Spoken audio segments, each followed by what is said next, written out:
భారత రాజ్యాంగంలో ప్రతి మనిషి తన హక్కులను చేయాలి అంటే ఖచ్చితంగా ఆర్టికల్ 19 ప్రకారమే జరుగుతూ ఉంటుంది. అసలు మానవ హక్కులు అనేవి ఈ ప్రాథమిక హక్కులు అని కూడా పిలుస్తారు. ఈ ప్రాథమిక హక్కులు ఈ ఆర్టికల్స్ ఆధారంగానే ప్రతి వ్యక్తి ఏం చేయాలి, చట్టపరంగా ఏం చేయకూడదు అనేది స్పష్టంగా ఉంటుంది. ఆర్టికల్ 19 రాజ్యాంగంలో ప్రాథమిక హక్కులు గురించి స్వేచ్ఛ మరియు స్వాతంత్రపు హక్కుని చెబుతుంది.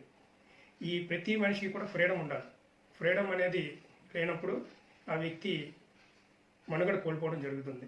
అదేవిధంగా ఆర్టికల్ 19లో ఏ హక్కులు ఉన్నాయో ఇప్పుడు చూద్దాం. ఆర్టికల్ 19లో 1 నుండి 1 క్లాజ్లో ఏ నుండి జీ వరకు వివిధ రకాలైనటువంటి రాజ్యాంగపరమైనటువంటి హక్కులు ప్రాథమిక హక్కులుగా